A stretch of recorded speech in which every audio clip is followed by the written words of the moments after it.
दोस्तों, मैं अब्बास हफीज हूं। दो राज्यों में भारतीय जनता पार्टी की एक सरकारें जो हैं गठबंधन की हिल रही हैं। बहुत तेज तेज हिल रही हैं, किसी भी वक्त गिर सकती हैं। एक तो हरियाणा की खट्टर सरकार है, जो जेजेपी के विधायक हैं, वो बार बार दुष्यंत चौटाला से कह रहे हैं कि हमारी जमीन सरक चुकी है कृषि कानूनों के चलते। ये समर्थन जो है हमें बहुत भारी पड़ने वाला है। अब वो आगे मुद्दा उठा भी रहे हैं गठबंधन के अंदर, कब हिल जाएगी सरकार नहीं पता चलेगा। लेकिन सबसे बड़ा धमाका जो हो रहा है, जो किसी को नहीं दिख रहा, वो बिहार में हो रहा है। बिहार में बीजेपी की सरकार जो गठबंधन की चल रही है नीतीश कुमार साहब के साथ, वो कभी भी गिर सकती है, क्योंकि उसकी वजह है दो बैसाखियां जो हैं, जो दो बैसाखियों के सहारे वो सरकार चल रही है। दो बैसाखियां हैं, दो पॉलिटिकल पार्टीज बिहार सरकार में। जेडीयू और जो बीजेपी है उसके गठबंधन की सीटें मेजोरिटी मार्क से कम है। 8 विधायक जो हैं, चार चार अलग अलग राजनीतिक दल से हैं। 4 विधायक हैं समर्थन जो दे रहे हैं, वीआईपी करके एक पार्टी है वहां पर, और दूसरी पॉलिटिकल पार्टी है हम, जितिन राम मांझी जी की, जो पूर्व मुख्यमंत्री भी हैं बिहार के और नीतीश कुमार के पुराने दोस्तों में से भी थे। फिर दुश्मनी इतनी बड़ी कि सबने देखा सबने पढ़ा, उसके बाद सब जानते हैं। ये चार चार विधायक दोनों राजनीतिक दल के समर्थन देते हैं एनडीए की सरकार को बिहार में, और इन्हीं को दोनों को बैसाखियां कहा जाता है। ये बैसाखियां अब हिल रही हैं और इससे परेशानी बीजेपी की सरकार को बिहार में हो रही है। पहले मैं बता देता हूं आपको कि क्या वहां का समीकरण है बिहार की विधानसभा का, और मैं क्यों कह रहा हूं कि किसी भी वक्त बिहार में सरकार गिर जाएगी और इनकी सरकार अब वहां बनना नामुमकिन हो चुका है। लेकिन पहले समीकरण देख लेते हैं कि बिहार विधानसभा में कितनी सीट्स हैं। बिहार विधानसभा में 243 कॉन्स्टिट्यूएंसीज के सीट्स हैं और वहां से विधायक चुन के 243 आते हैं। 243 विधायकों की विधानसभा के अंदर मेजोरिटी मार्क इसका पूरा आधा कर दीजिए और एक बढ़ा दीजिए, वो होता है। तो जो मेजोरिटी मार्क है वो 222 का है। 122 विधायक जिसके पास होंगे समर्थन में, उसकी सरकार बनेगी। भारतीय जनता पार्टी एनडीए के पास आप जानते हैं कितने विधायक हैं? एनडीए के गठबंधन में 125 विधायक हैं, जिसमें भारतीय जनता पार्टी और जेडीयू के विधायकों की अगर आप गिनती करेंगे तो वो बनते हैं जाके 118। मतलब मेजोरिटी मार्क से 4 विधायक कम।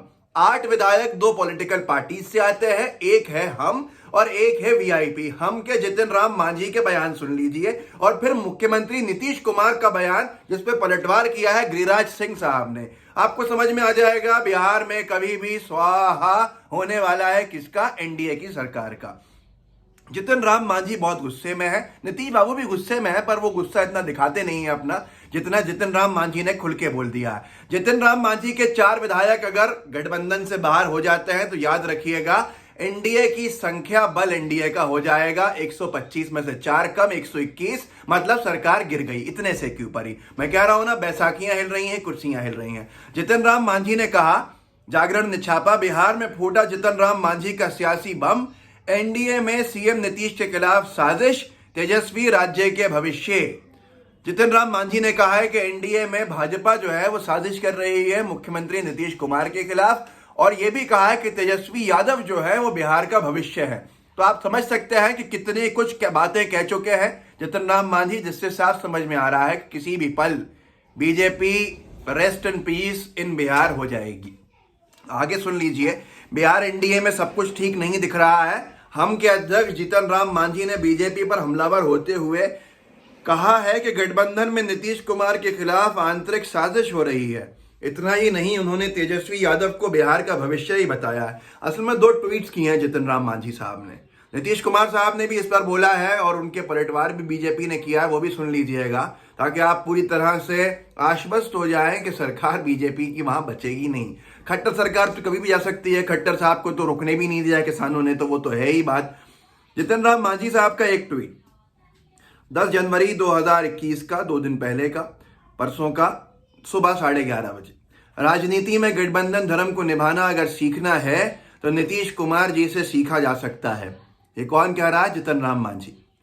गठबंधन में शामिल दल के आंतरिक विरोध और साजिशों के बावजूद भी, ये बीजेपी की तरफ इशारा है, गठबंधन में शामिल दल के आंतरिक विरोध और साजिशों के बावजूद भी उनका सहयोग करना नीतीश जी को राजनीतिक तौर पर और महान बनाता है। नीतीश कुमार के जज्बे को मांझी का सलाम। ये ताना है, तंज है, असलियत से रूबरू कराना है, ये आप सब समझ सकते हैं क्या है। लेकिन याद रखिएगा, ये वो व्यक्ति कह रहा है जिसके दम पे बिहार की सरकार बीजेपी की टिकी हुई है। इन्होंने अपने 4 विधायक हटाए और बिहार में भाजपा की सरकार स्वाहा। जागरण। और इससे पहले तो ये भी बीजेपी के आरजेडी के कई विधायक कह चुके हैं कि 25 से 30 विधायक जो हैं जेडीयू के, वो संपर्क में हैं आरजेडी के, और उन्होंने दावा किया है कि मैं अगर झूठ बोल रहा हूं तो जो चाहे कहना आप मुझे, लेकिन असंतुष्ट 25 से 30 हैं जो जेडीयू का थामन छोड़ के, और वो आ सकते हैं कहां, आरजेडी में। अच्छा, जेडीयू के विधायक संख्या जो है 40 के आसपास है, और इतने अगर 30 हैं तो 2/3 बहुमत, 2/3 से ऊपर संख्या चली जाती है। अगर वो पलटी मारेंगे, अगर वो किसी और पार्टी को ज्वाइन भी करेंगे तो विधायक दल उसमें मर्ज हो जाएगा, उनकी सदस्यता नहीं जाएगी। मतलब बिहार में चुनाव नहीं होंगे, अपने आप ही सरकार गिर के और दूसरी सरकार बन जाएगी। ये आप देख लीजिएगा, मैं इस वीडियो को दोबारा उस वक्त आपको दिखा दूंगा। जागरण ने हम की तरफ से लिखा है, हम मतलब जितन राम मांझी की तरफ से, कि एनडीए के कुछ दलों ने चुनाव के दौरान छुरा घोपा खंजर इसलिए कह रहे हैं। उस मुद्दे पर प्रतिक्रिया देते हुए हम के प्रवक्ता दानिश रिजवान ने कहा कि हकीकत है कि एनडीए कुछ राजनीतिक दलों ने विधानसभा चुनाव के दौरान पीठ में खंजर घोपने का काम किया था, उनके खिलाफ कार्रवाई नहीं हुई है। मतलब ये था कि सबको पता चल गया कि बीजेपी ने खड़ा किया था चिराग पासवान को, चिराग पासवान पे कोई कार्रवाई क्यों नहीं की अभी तक, ये सबसे बड़ा वहां सवाल चल रहा है, जो घटक दलों को तोड़ रहा है पूरी तरह से इनको। अब जो नीतीश कुमार साहब का बयान आया था वो भी हंगामा खड़ा कर गया था। नीतीश कुमार साहब ने अभी 2-3 दिन पहले ये बयान दिया, जिसको नवभारत टाइम्स ने भी छापा, आज तक ने भी छापा। नीतीश बोले चुनाव के दौरान पता ही नहीं चला कौन दोस्त है कौन विरोधी। आज तक ने लिखा, राजनीतिक गलियारों में इस बात को लेकर अटकलें लगाई जा रही हैं कि नीतीश कुमार का यह बयान सहयोगी दल बीजेपी को लेकर दिया गया है, क्योंकि बैठक में चुनाव हारने वाले कई जेडीयू प्रत्याशियों ने इस बात का जिक्र किया कि उनकी हार लोक जनशक्ति पार्टी की वजह से नहीं बल्कि बीजेपी की वजह से हुई है। नीतीश कुमार का इशारों में बीजेपी पर हमला, दोस्त कौन है और दुश्मन कौन पता नहीं चला, ये आज तक ने छापा है। इस पर उन्होंने पलटवार किसने किया है, देखिए, चोर की दाढ़ी में तिनका किसे कहते हैं, या उड़ता तीर ले जाना अपने ऊपर कौन कहलाता है, उसके सबसे बड़ी एग्जाम्पल और सबसे बड़ा उदाहरण कौन है, गिरिराज सिंह, भारतीय जनता पार्टी के सबसे बड़बोले नेता और सबसे बड़बोले मंत्री, जिनको पाकिस्तान का एम्बेसडर कहा जाने लगा था, क्योंकि ये हर किसी को पाकिस्तान जाने भेजने की धमकी देते थे। गिरिराज सिंह वैसे शायद जानवरों के मंत्री हैं, पशुपालन इस तरह कुछ, अब क्या विभाग है ये नहीं पता मुझे, पहले तो यही थे। नीतीश के बयान पर गिरिराज का पलटवार, कहा हमारे लिए गठबंधन का मतलब दोस्ती है, दुश्मनी नहीं। मतलब आपने प्रमाणित कर दिया कि आपके ऊपर ही नीतीश कुमार ने यह बोला था कि दोस्त कौन है और दुश्मन कौन पता नहीं चला। और एक और बयान ने हंगामा खड़ा किया था। नीतीश कुमार साहब ने अभी 28 दिसंबर 2020 को, मतलब 1 महीना भी नहीं हुआ, 12-13 दिन हुए हैं, बयान दिया था जिसको India.com ने छापा था, बिहार पॉलिटिक्स। मुख्यमंत्री नीतीश का बड़ा बयान, बीजेपी जिसे चाहे बना दे बिहार का सीएम, अब मुझे नहीं रहना। अब मुझे नहीं रहना का क्या मतलब है? मतलब ये साफ है कि अब पहले तो रहना था, अब मुझे आपके साथ ही नहीं रहना है।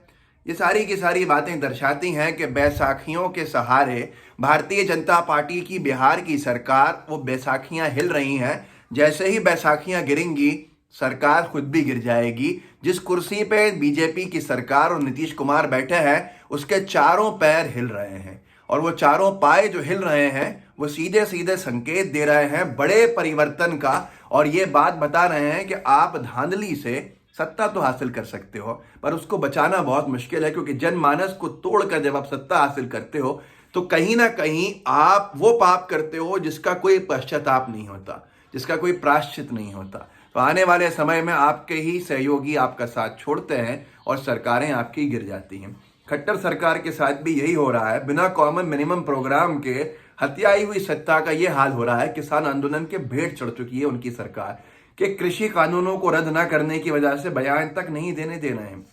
इस वीडियो को आगे बढ़ाइए, लोगों को बताइए जो कहते हैं कि महाराष्ट्र में सरकार गिर जाएगी, राजस्थान में सरकार गिर जाएगी। अरे भाई, बीजेपी हरियाणा और बिहार में सरकार नहीं बचा पा रही और गोदी मीडिया आपको सुना रहा है कहीं और के किस्से। तो ये अजीब चीज है कि गोदी मीडिया हमें दिशा से भटकाता रहता है, हम भटकते रहते हैं। ये जो वीडियो है इसको लाइक कीजिएगा और साथ में मेरे चैनल अब्बास हफीज को सब्सक्राइब भी कीजिए, बेल आइकन भी दबाइए। कभी कभी मैं जब इस पर वीडियोस डालता हूं तो उसको साझा करते रहा कीजिए ताकि आवाज आगे जाती जाए। आप लोग की बनाई है, आवाज उठाइए। लोकतंत्र में जिस साधन का इस्तेमाल कर सकते हैं कीजिए, पर लोकतंत्र को बचाइए जरूर अपने भविष्य के लिए। जय हिंद, जय भारत।